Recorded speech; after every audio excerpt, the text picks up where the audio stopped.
know more about storytelling than you know about almost anything. You know instinctively what a movie looks like. It's always astonishing. People give you a script. I wrote my script, and it's like, did you ever see a f***ing movie? In 2007, established screenwriter Tony Gilroy released his directorial debut, Michael Clayton, starring George Clooney in the titular role. In the film, Clayton is known to his law firm as a fixer. Hang tight, I'm sending you a miracle worker. Oh, he misspoke. About what? About the fact that you're the firm's fixer? Or that you're any good at it? Elliot. The guy was running in the streets! And the firm calls on him in their moment of desperation to clean up a mess created by one of their lawyers, Arthur Edens. For the company is royally screwed if they don't get the situation under control. You are a legend. I'm an accomplice! You're a manic depressive. I am Shiva, the god of death. About 7 years later, Gilroy receives a call from the head of Lucasfilm, Kathleen Kennedy, to take a look at their script for their first ever Star Wars spin-off, Rogue One. And what happened afterward became one of the largest, most expensive fix-up jobs in Hollywood history. And just like Michael Clayton, the success of Gilroy's work would determine the future of the company. Nowadays, Tony Gilroy is still probably most well known in the Star Wars fandom as the man who saved Rogue One from Disney. But what most people don't know is that he did the same thing with Andor. The behind-the-scenes details of Rogue One and Andor aren't covered in a whole lot of detail, but I've watched hours upon hours of interviews with Gilroy, so I wanted to use them to create a sort of almanac for the man's impact on the franchise as it stands today. So I think I should start at the beginning when Gilroy was first approached by Kathleen Kennedy. I will have links to each podcast in the description. Rogue One? There is no Rogue One. Well, there is now. So here's the clearest picture I've gotten about what exactly happened with Rogue One from a podcast called On Writing. Kathleen Kennedy approached Gilroy in the summer of 2014 and asked for his thoughts on the script for Rogue One. He thought it was in pretty rough shape, stating, "I thought they were in really bad trouble, and I think that they thought they were in trouble." So Gilroy worked on the script for a couple weeks, but he had to step off in the middle of making some drastic changes to the story because his father was terminally ill. When Gilroy departed, he left the rewrites in the hands of a fellow Bourne Ultimatum screenwriter, Scott Z. Burns. Gilroy and Burns had both cautioned the studio against moving forward before they got a grip on the story, but Disney just rolled with what they had. And for about a year, Gilroy was off the project, dealing with the passing of his father and several other things. But in 2015, Lucasfilm asked him to take a look at the director's cut of the film, and when he did, he recognized that they hadn't solved the problem of a rolling production and a chaotic situation. So he and his brother Dan gave all their insights, which ballooned into basically a new story that they had to pitch to the studio.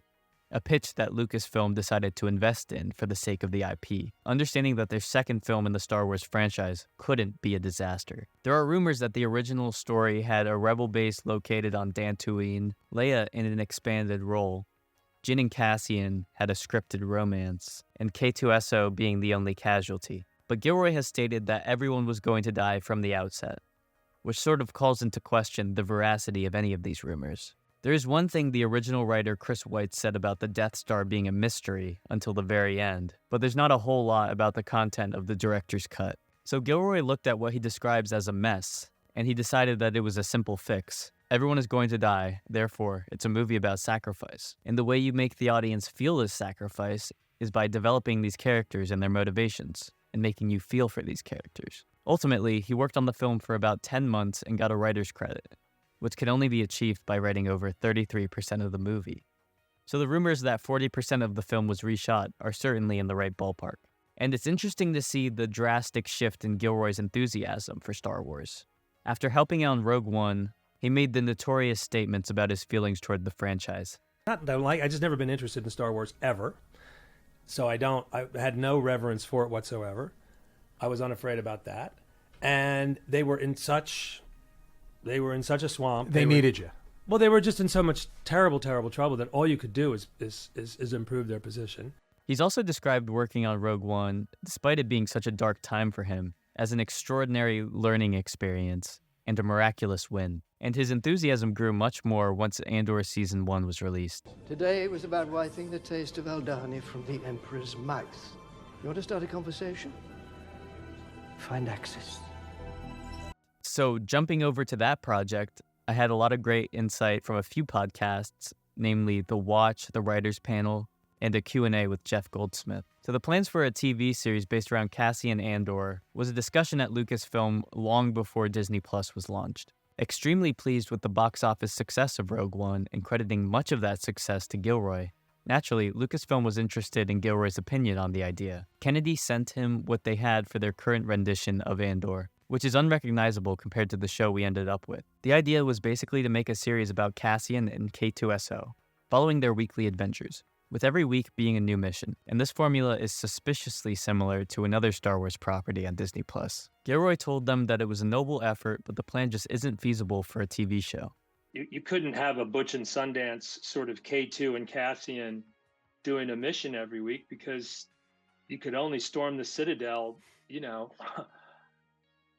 once or twice before it gets pretty tedious. And it was a kind of replicating. It was the kind of thing that anybody who was under a lot of pressure would probably gravitate to. If you looked at it from 40,000 feet above, you go like, man, you're trapped. You're 4 episodes in. You're doomed. What are you going to do? The precision of Gilroy's predictive powers is uncanny. This is a major issue The Mandalorian Season 3 ran into. A lot of people got sick of the side quests and they just wanted something substantive for a change.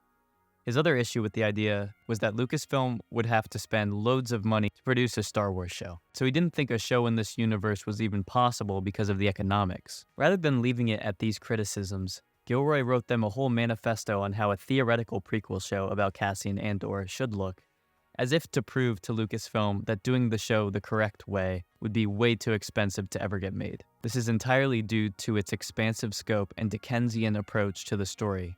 Gilroy himself has compared Andor to the works of Charles Dickens, with the sheer number of characters he tackles. Tell him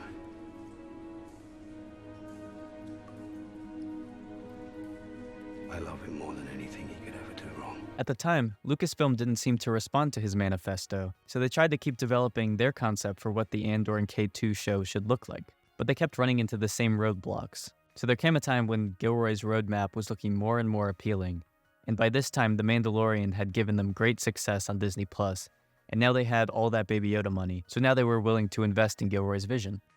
With everything greenlit, Gilroy began to flesh out the outline he'd given Lucasfilm and put together a team of writers who could help him realize it. This crew consisted of his brother Dan, who wrote Nightcrawler, Beau Willimon, who was the original showrunner of House of Cards, a show Gilroy also produced, and Stephen Schiff, who was a producer on The Americans. Once he had assembled his team, they all met in a hotel room for 6 days to figure out the specifics of the show. Schiff couldn't make it due to an illness, but production designer Luke Hull, who Gilroy describes as his primary collaborator, attended. In classic Tony Gilroy fashion, he showed up with the first 2 episodes of the show written, and about 120 pages of notes and sketches, laying out what he wanted to do with the show. He and Hull also had worked on designing the worlds of Andor for 4 months before these meetings even took place. Gilroy describes the creative energy of these meetings as fast-paced, exciting, and rude. It's just a constant better dealing and no, let me speak. No, you said that before. It's so rude and so energized. It's not for the faint of heart, but it is so, if you're a writer, it's so exciting. I don't have any insights into the other shows, but I can't imagine that the meetings behind The Book of Boba Fett and Kenobi had anywhere near the same level of enthusiasm as the planning for Andor. Following this first encounter, everyone set off to write their first drafts, but before production began, COVID hit. This gave Gilroy a chance to look over all the scripts and polish them up a bit more with some further rewrites. Once he hands it off to the directors for filming, it's all off his plate. There are no writers on set for this show because Gilroy and his team prepped them for months and make certain that they all are on the same page for what their episodes are going to look like. So the day Toby Haynes, Susanna White, and Benjamin Caron step foot on set, they know exactly what they had to do. There was zero uncertainty. Gilroy did the same with the composer Nicholas Britell and all the actors. And that's such a fascinating thing to see in modern Star Wars, because for a while it seemed like every movie was getting endlessly reshot and reworked due to the studio's failure to get on the same page with their filmmakers. The plan for the show is to cover the 5 years of Cassian's life leading up to Rogue One. Thus, Gilroy's original plan was to have 5 seasons of the series. However, he and Diego Luna decided that 2 seasons would be best, claiming that another 4 seasons of this type of work might kill them. And honestly, I prefer that they're getting to tell their full story, rather than having the uncertainty of if it's going to get renewed every year. especially now with the decreasing viewership on these Disney Plus shows. I'd rather have a complete Cassian Andor story than the possibility of a cancellation midway through the show's intended run. And to close this off, Gilroy is on record as saying that the scripts for Andor Season 2 are director and actor proof. So the WGA shouldn't harm the production. Here's hoping that's true.